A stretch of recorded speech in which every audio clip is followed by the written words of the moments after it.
আসসালামু আলাইকুম।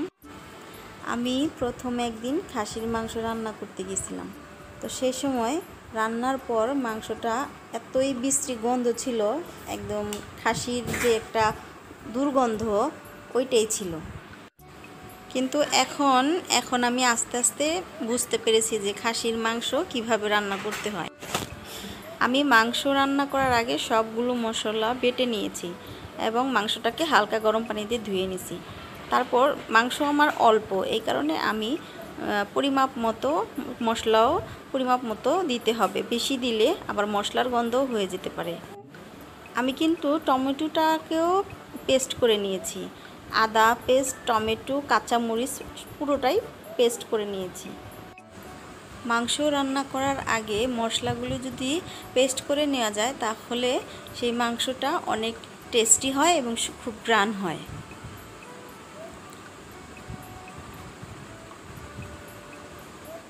তো আমার ধীরে ধীরে সবগুলো মশলা দিয়ে একটু তেল দিয়ে মাখা মাখা করে চুলায় দিতে হবে, কিন্তু বেশি পানি দেওয়া যাবে না। হাত ধোয়ার মতো, এই যে মাখানো এই হাত ধোয়ার মতো যতটুকু পানি হয় অতটুকু দিলেই হবে।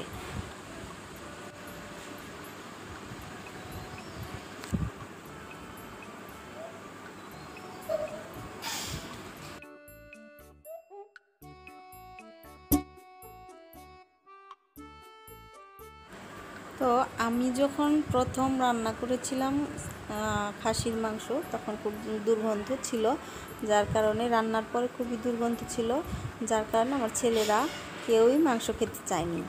তো এখন আমি রান্না করেছি। মাংস রান্নার পরে কিন্তু একটু পেঁয়াজ ভাজা করে নিতে হবে, বেরেস্তা করে নিতে হবে। এটা মাংসে দিলে অনেক সুন্দর কালার আসে। তো আমি কিন্তু ইটা বেরেস্তা করা আমার হয়ে গেছে, পেঁয়াজ।